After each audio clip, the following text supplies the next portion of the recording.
This video is sponsored by The Portable Jung. Get this book. Read it. The best way to get into a lot of Jung psychology and philosophy. More about that later in the video.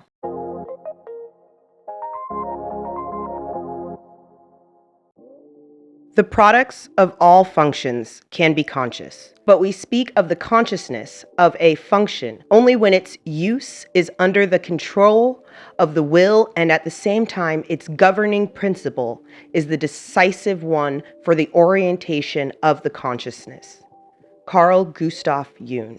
Basically, Carl Jung was saying, get your functions activated, unrepressed, use them consciously, and you will become a balanced, whole, self-individuated human being. Hello, and welcome back to my channel. This is Disruptive Philosophy. My name is Brittany. On this channel, I talk about philosophy and psychology from the perspective of being an anarchist and anti-capitalist, and some of my pagan ways as well.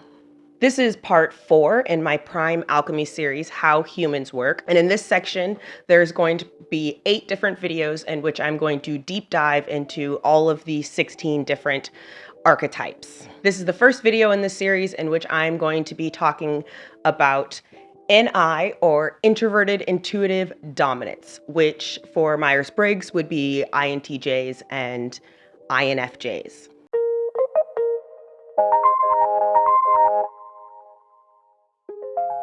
As I am teaching my Prime Alchemy system, I will be using the MBTI lettered archetypal names, INTJ, INFJ, ENFP, only because those are most commonly used when we're talking about personality typing and they are most easy to reference, but we will be diving deeper and we will not be using the more stereotypical characteristics of those archetypes that you find in MBTI.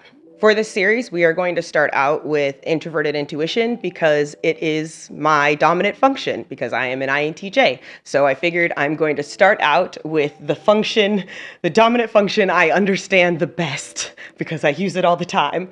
And then we will be moving through all of the 8 different functions, or the 4 different functions and their introverted and extroverted sides of the coin. I decided to present this information this way because there are actually a lot of similarities that people who have the same dominant function, or first function, or function in their director position, there's a lot of characteristics and similarities that they share. And I find that they actually make a really dynamic, like, twin power duo. It's kind of, I think, what I've called it, because they share not only the same function in their director and producer positions, which is going to be that first coin, or the dominant function. They also share that 4th coin, which is the mentor and the hero. For INTJs and INFJs, that dominant coin, or that first coin, or that director producer position based on prime archetypes, if you've been following this series, is going to be introverted intuition, and the other side of the coin is going to be extroverted intuition.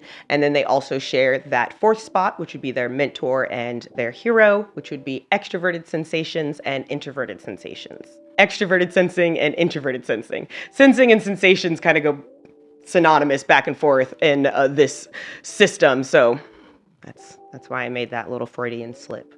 I do want to remind people that if there are any concepts, topics, theories, verbiage that I'm using in this video and it does not compute or does not make sense, or you've not heard of it before, this is a series that is building on itself, and there is an entire playlist called Prime Alchemy, How Humans Work. It's probably linked in the corner or down below somewhere for you to find. Please go back and watch the previous videos because I give a good foundation for all the concepts that we are talking about as we break down all of the different archetypes in this series. If you happen to like this content, or you are getting valuable information from this series, please do all the YouTube things like subscribe, share, comment down below what you liked about how I presented this information, what was easy to understand, what was a little bit more complicated to understand, because I'm trying to learn the best way to present this information so it's less complicated for people to use personality typing and archetypes as a beneficial tool in their healing and in their everyday praxis with humans and the people in their life that they care about without having to do the same amount of detailed research. You shouldn't have to go do this research and studying and practicing for 6 years to be able to use this in your life. And I'm hoping that this system makes that much easier for people to access that information. Because a lot of us stay ignorant just because the availability of the information might be a little bit better because of the internet, but the accessibility of the way the information is presented, the language, the terminology, sometimes the pretentiousness of the person presenting it, the need to use big psychological, terms without defining them. We're trying to not do that on this channel. Okay, I got away with me. I got away with me. Yeah, I got away with myself. So let's go ahead and get into the first kind of segment of this video where we are going to talk about the population. How many of these archetypes really exist in the population?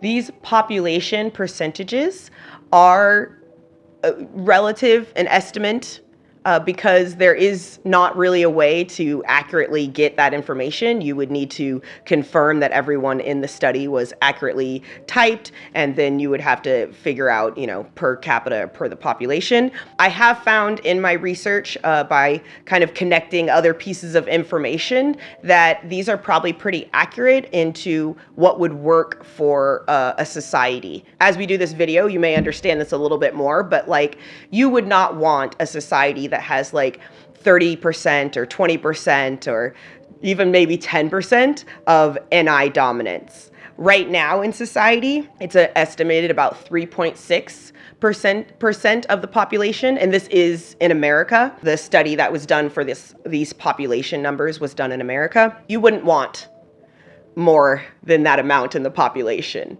because that would be too much subjective NI conflicting against each other. So what does that population breakdown look like? So for INFJs, it's about 1.5% of the population, and for INTJs, it's going to be about 2.1% of the population. Within the female population, there is about 1.6% INFJs, and in the male population, about 1.2% INFJs. INTJs in the female population are typically less than 1% and is about 3.3% for the male population. I really like to break it down too based on male-female because I actually think understanding the population breakdowns and percentages when it comes to males and females can help actually dispel a lot of our grand generalizations about how all men are aggressive and logical and all women are more submissive and emotional. And I think we can actually learn a lot by looking at these population numbers, and I will be doing videos in the future where we look at them more collectively between all the archetypes, but we can learn a lot about where we make grand generalizations and why those are not always true.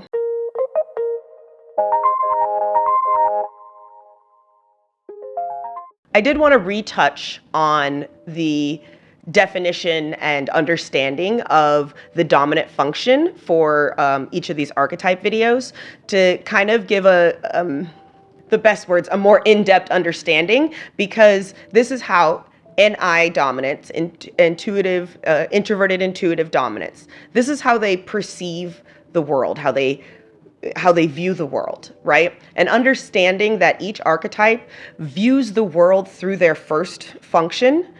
Yes, we use all of the other functions, but it's the dominant way we view the world. Understanding that, I think, really brings a deeper level. Deeper. We're just going deeper. I think I like that word in this video. But brings a deeper level of understanding and I think even empathy for being able to put yourself in other people's shoes or understand that, everyone doesn't perceive the world the way that you do.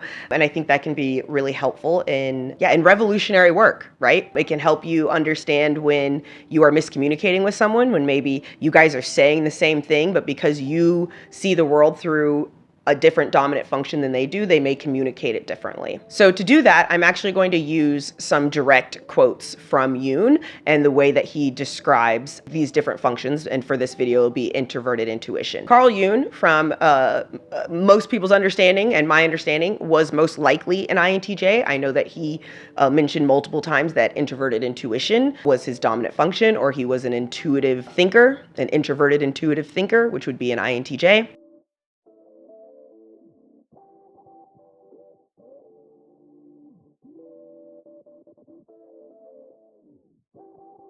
And so I find it interesting in his writings about NI. They're actually the shortest descriptions.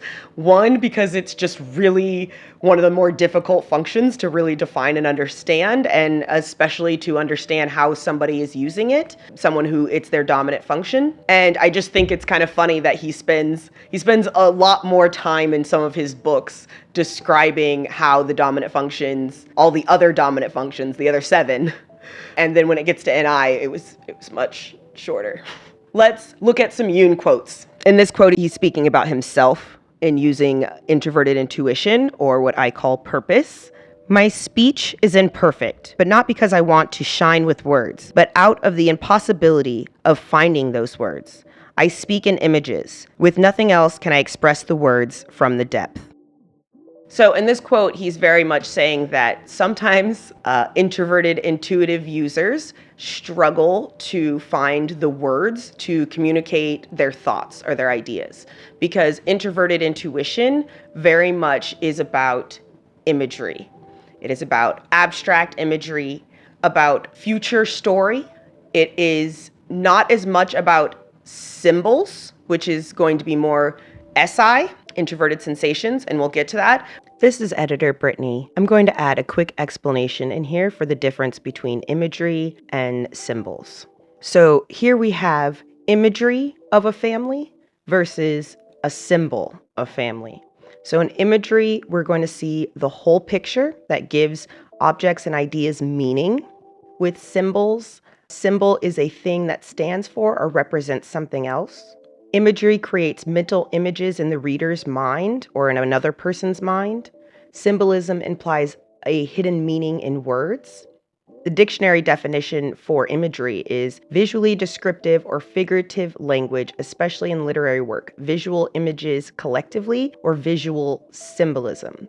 Dictionary definition for symbolism, a thing that represents or stands for something else, especially a material object representing something abstract. Imagery refers to the use of vivid and descriptive language to add depth, whereas symbolism refers to the imbuement of objects with a certain meaning that is different from their original meaning or function. Both imagery and symbols are subjective and are dependent on your life experience.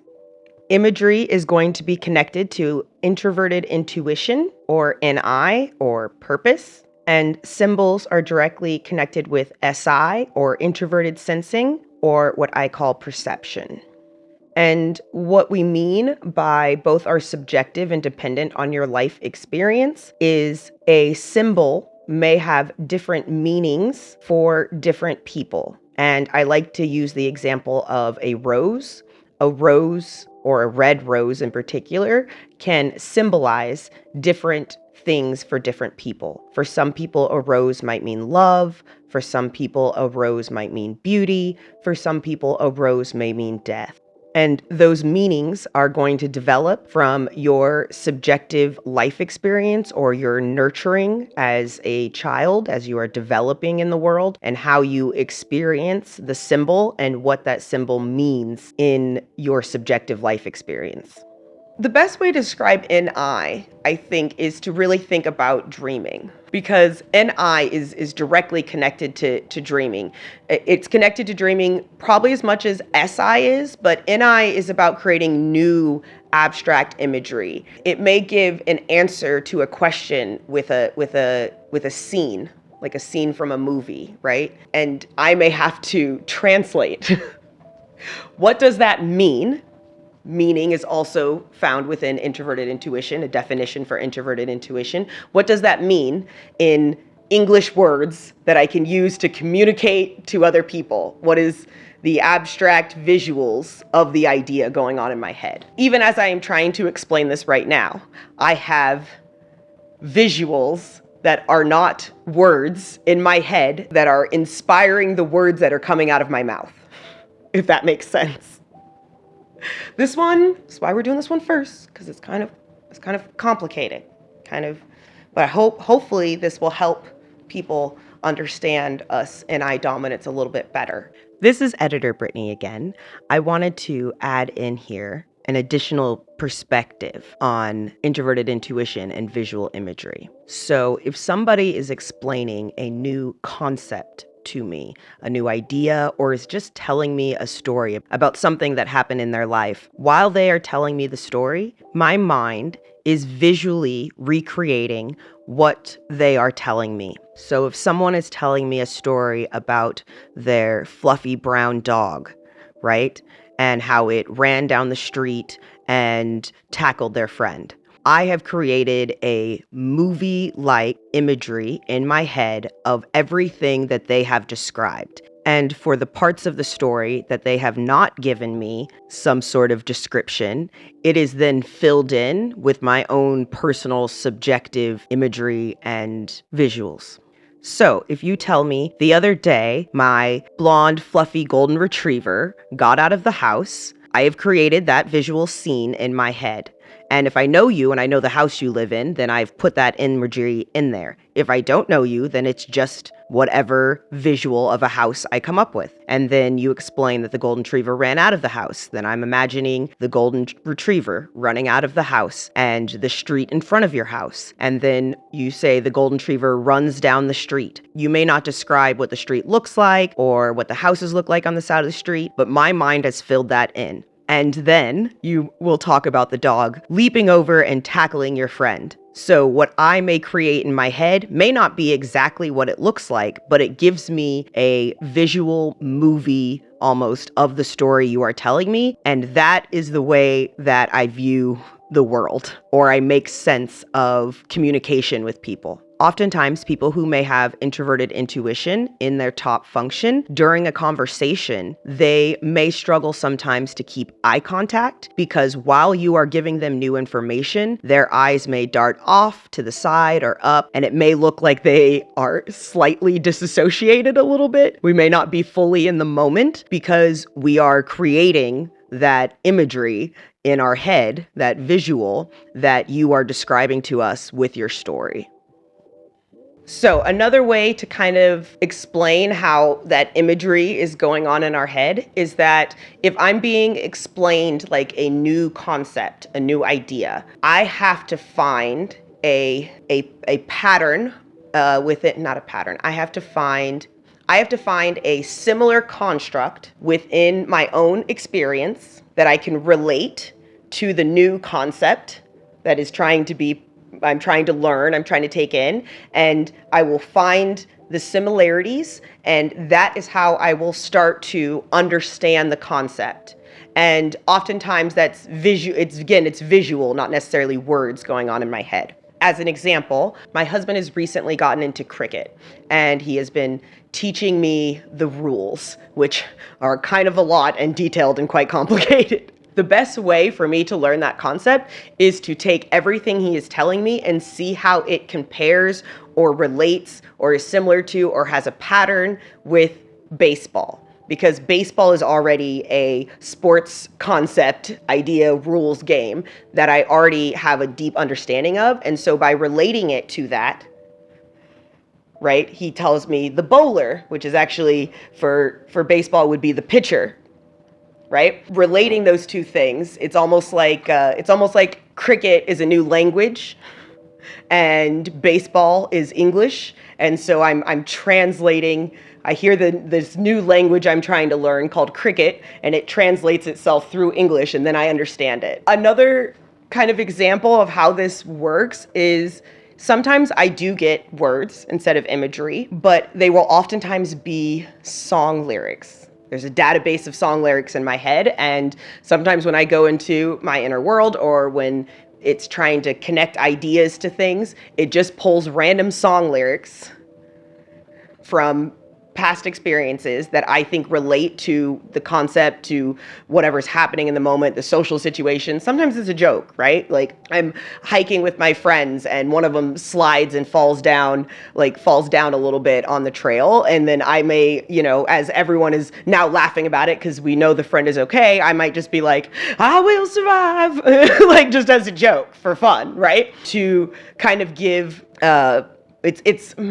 what exactly am I doing there? I'm kind of trying to participate in the situation, give support, make a joke, make it kind of funnier, give some levity to the situation, but also because I don't have other words. Like I may not know what else to say, right? And so yeah. I feel like I'm rambling now, but hopefully that makes sense. Let's go to the next Jung quote. Through its perception of these inner processes, can supply certain data which may be of the utmost importance for understanding what is going on in the world. Its prophetic foresight is explained by its relation to the archetypes, which represent the laws governing the course of all experienceable things. So introverted intuition is very much connected to connecting patterns. Like I previously mentioned, we're trying to find a construct we understand to relate to this new construct we are experiencing.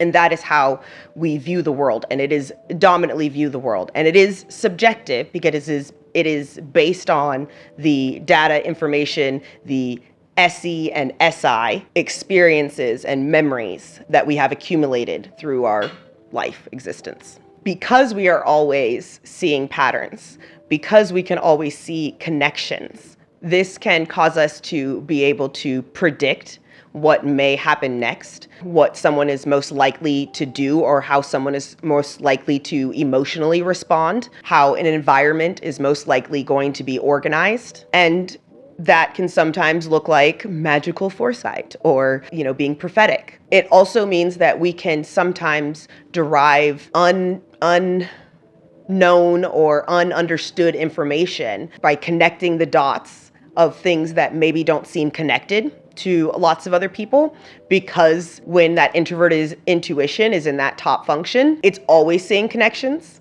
And when it has accurate data, accurate information, accurate SE, it can see things that sometimes other people have not connected the dot to yet. This is why you see a lot of INTJs in revolutionary sociology or sciences or inventions, arts. The form of neurosis is a compulsion neurosis with hypochondriac symptoms, hypersensitivity of the sense organs, and compulsive ties to particular persons or objects. So in this quote, Jung is addressing how NI dominants show up when they have a mental illness or neurosis, when they are unbalanced and they are suffering repressed functions. Because NI is so wrapped up in seeing the patterns and the subjective patterns based on our life experiences, it can sometimes get hung up on one thing because it is about a singular focus. It is about taking a bunch of ideas coming from our extroverted intuition, which is the other side of that coin, and seeing which one will happen, not what could happen, but what will happen. And if we are unbalanced and unhealthy or in neurosis, what we think will happen might not be able to happen, but we still want it to happen. So we may try to force it to happen, not realizing that we hadn't gotten enough extroverted sensing information, sensory information, because that is at the bottom of our stack. That's our mentor. When we get enough data, our intuition is way more on point. And when we are neurotic like this, we are detached from that S coin in our mentor-hero position, which would be extroverted sensing and introverted sensing. So we get very detached from our physical body, from the reality of what is actually happening in the world. We can get lost in our fantasies and our imagination and our NI imagery in planning and organizing the environment. If it's for an INTJ, for an INFJ, it might be manically, neurotically trying to control social situations and keeping tribes and people together. Both INTJs and INFJs can get very lost in self-sacrifice, because although they are an introverted archetype and their first function is subjective, their second function are both using a communication function that is for keeping the tribe together. TE, keeping the tribe together through an organized logical environment. FE, keeping the tribe together through harmony and consensus. So there can be this real dialectic push for INTJs and INFJs and their need for solitude and their need for, their introverted time, and also their need to belong to the tribe, to be helpful to the tribe. The two types just described are almost inaccessible to judgment from the outside. And basically, Jung is saying you can't really see INTJs and INFJs using an I. It's very introverted. It's very subjective. It is only in my visual, abstract mind, right? We talk about, when we're thinking or seeing visuals or words, we think that they're in our head, but we have no idea where they are. We have no idea. We just think that they are in our head because that's where our brain is, and that's the programming society has told us, right? Your thoughts are in your head. Who knows? They may be outside our body. We don't know. We may never know. We're not supposed to know. It's okay. But in this quote, Jung is basically talking about how these two types that dominantly use NI, what is actually going on in our NI is almost, there's no ability for the outside world to really judge that unless we have found a way to communicate it or, decide to communicate it, because a lot of us don't. A lot of NI DOMs, I have empathy for us out there, because in the society that we live in, we are some of the most misunderstood types. The SI dominants, there's a lot more of them. I do also think they are one of the most misunderstood types, and we'll get into that when we talk about the SI dominants. But NIs are definitely that way as well, because we are viewing the world through our subjective pattern recognition, our subjective inner world visuals, and our, kind of subjective purpose. An example of that is if I told you to think of a villain from a show or a movie or, a story you've read in your life that matches whatever you think your shadow is, right? We all kind of have a shadow. There's a duality in our personality. I've talked about that in this series. Our shadow, right? If you were to give it a villain, right? The villain that you would pick for your shadow would be different than the villain that your mom would pick for your shadow. It would be different than the villain, if I knew you, that I would pick, that your brother, that your friends, that people would pick, because it's yours. It's your subjective viewpoint based on your subjective life experience in which only you have experienced. So you are the only one who could accurately pick which villain best represents your shadow. That's basically kind of what we're talking about when we talk about the subjective functions. And introverts' first function is a subjective function. And so they are viewing the world through some sort of subjectiveness. And for INTJs and INFJs, it is introverted intuition. It is imagination. It is imagery. It is purpose. It is will. It is foresight, pattern recognition, dreams, imagery. To the extent that they do not understand themselves, they are powerless to understand why they are so constantly underestimated by the public. What is going on inside them is so captivating and of such inexhaustible charm. They simply do not notice that the little they do manage to communicate contains hardly anything of what they themselves have experienced. So in this quote, Jung is talking about how NI DOMs may be misunderstood by society and may be hard to understand if you are in relationship with one. But that's okay and understandable, because the NI dominants barely understand themselves. We're struggling to understand our own subjective experience. And I love that. I love that Jung put that like that, because that is so true. What he continues to say is that because we are having such a vivid inner world of imagery, just the imagery in my mind is like a movie, okay? It's like a Nolan movie and like a Zack Snyder movie and the guy that did Titanic, James Cameron. It's like all of them.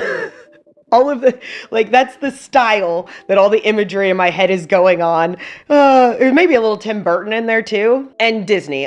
There's so many Disney themes in my inner world because, again, the imagery is created by what you've experienced in the world. There's so much going on that when we actually try to communicate what's going on in our head, an idea in our head, a visual, a piece of art, a story, it's almost impossible for us to fully, for the English language to fully be able to captivate what we are experiencing. And that is probably the same for most, and for me it's that imagery. For NI Dom, it's that imagery, that imagination, that intuition.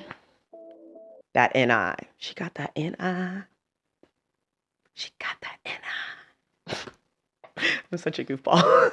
In their own way, they are educators and promoters of culture. Their life teaches more than their word. From their lives, and not least from their greatest fault, their inability to communicate, we may understand one of the greatest errors of our civilization. That is, the superstitious belief in verbal statements, the boundless overestimation of instruction by means of words and methods. So in this, Jung is talking about how NI dominants are actually great teachers. And the way that they teach is by living their life, by being themselves, by having community to be connected in so that they are understood, so that they have the freedom to express themselves any way possible. Sometimes it is easier for me to express myself in everything but words.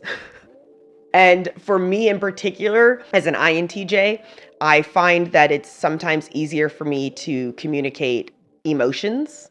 Because I'm a dominant thinker, those emotional things are easier to communicate in non-words, in non-English words.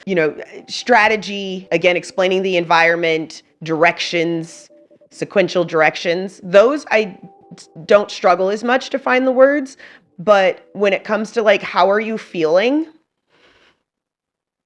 Sometimes I wish I could respond with ooh, ooh, ooh, ooh, ooh. To that question, and then let people translate those are the emotions going on. Or when I did adult education within the kink community, I had a class on dance, and I taught in that class that dance is also a great way to express your emotions. You can often find out immediately by the song someone picks to dance to where they are on the emotional radar. And so if you don't have words for emotions to communicate to a partner or a friend, try this. Try finding a song that you feel like communicates what you're feeling the best and dance to it, or just play that song or sing to it. There's lots of whatever other artistic expression you have. It works. I promise. It's great. Also, it's another great way to just process emotions is by dancing and singing. It's one reason why we're also kind of backed up on these emotions things and depressed and repressed, is because in our society we have shamed people from dancing or singing, because if you're not Beyonce or you're not, you can't dance like Usher, then you should be embarrassed for some reason, and we kind of shame you for it. Black people, we just kind of shame all white people not being able to dance, and it's no, everybody has their own unique dance style, and we should really bring that back. So this is a little tangent to remind you to fucking sing and dance. It's the best way to process your emotions. It's almost like that's why we're able to do those things. It's almost like evolution gave us tools to help regulate our emotions, and then capitalism sucked them out of everybody. Yay. This function, which to the outside world is the strangest of all, is as indispensable to the total psychic economy as is the corresponding human type to the psychic life of a people. Had this type not existed, there would have been no prophets in Israel.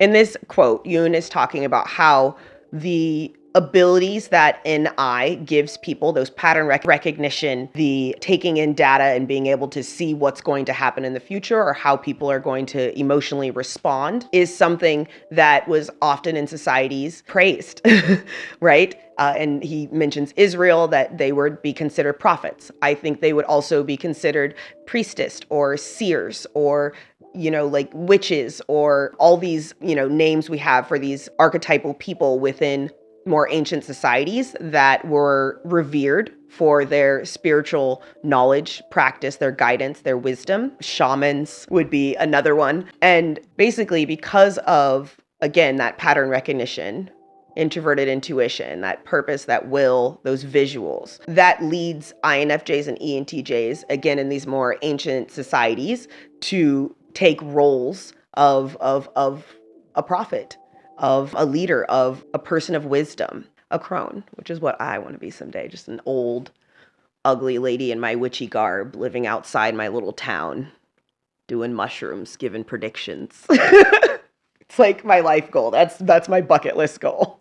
And this isn't meant to say that other people of other archetypes didn't also find that role. I do tend to think that people who have N in their top two coins probably were more likely to be in that type of role in a community. But that's not what this is to say. It's not like tooting a horn like, oh, I have NI and so you can't do this. Everybody can do everything. It's to what ease.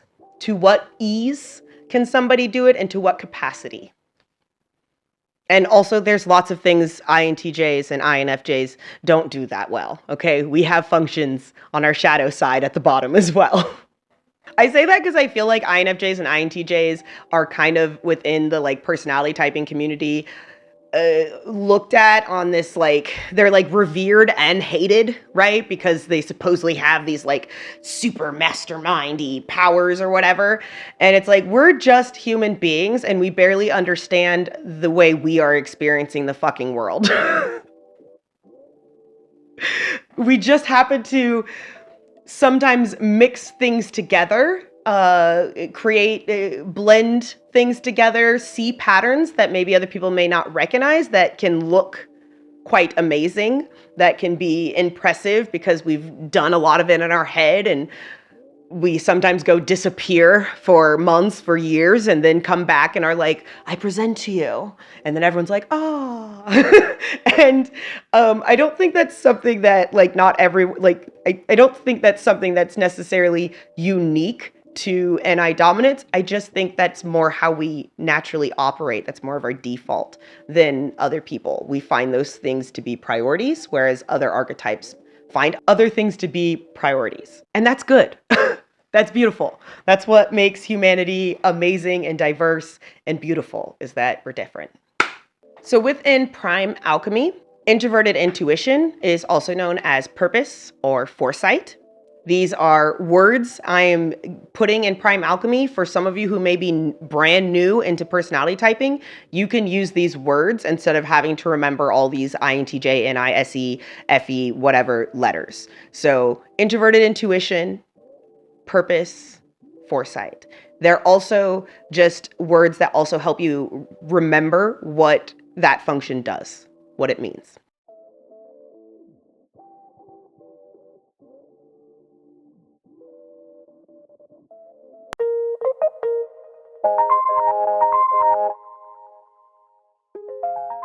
This is Brittany from Another Day, because I filmed this video all in one piece and it was like 2.5 hours of footage, and I've decided to break them down into separate videos because that might be easier for you guys to consume the information, but it also might be better for my channel and the algorithm, I guess. I hate that I have to accommodate that. It also will help me get these videos out faster, because 2.5 hours of footage of me talking takes a long time to edit, since this channel is just me. I don't have an editor, I don't have an assistant, I don't have a team. It's all me. Hopefully you enjoyed hearing about INTJs and INFJs, or the sages, and introverted intuition, or purpose and foresight, from the words of Jung. I thought it was important to explain this function using the words from the person who actually created cognitive functions. And in the next video, we are going to continue to dive into introverted intuition. We're going to talk a little bit more how introverted intuition interacts with the rest of the functions in the stack. And then the third video will be going through the INTJ and INFJ actual function stacks, their individual functions, and what that looks like. And yeah, please do the YouTube things. Like, subscribe, leave a comment. That helps the most. Please leave a comment. Leave a comment. Hit the little bell so that you get notifications. All of those things. You know how it works. It's YouTube. We've been doing this for over a decade. And thank you for watching. This has been really fulfilling and encouraging creating these videos, since I have just been in like theory test land about this information and kind of reorganizing it. If you guys are following along in this series, you'll notice that I have made updates in the prime alchemy system even in the last few months as I've been making these videos. It's part of it. Jung didn't just create this entire structure and cognitive functions and stuff overnight. It was after, to be honest, decades of research. So this will continue to evolve. It's an evolving theory, concept, construct. My cats are making noise in the background. Ever since I got cats, a little bit more difficult to film. Again, thank you so much for watching this video. Please make sure you tune in for the next ones. Do you have to play that right now? Right now. Hopefully my audio is not picking it up, but they're like playing their noisy ball wooden spinner thing, cats. Thanks for watching. That's the end of the video. See you in the next one. Bye.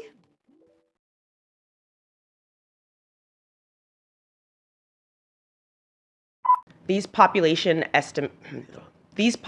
presented blah blah blah blah. While I am as I am teaching my prime alchemy. So for this segment, I actually really title card, put a title card here. Back in to just understand. So I say all that so that I say all that to my as an example, my husband is recently are the precipitate. Find other things to be prioritized.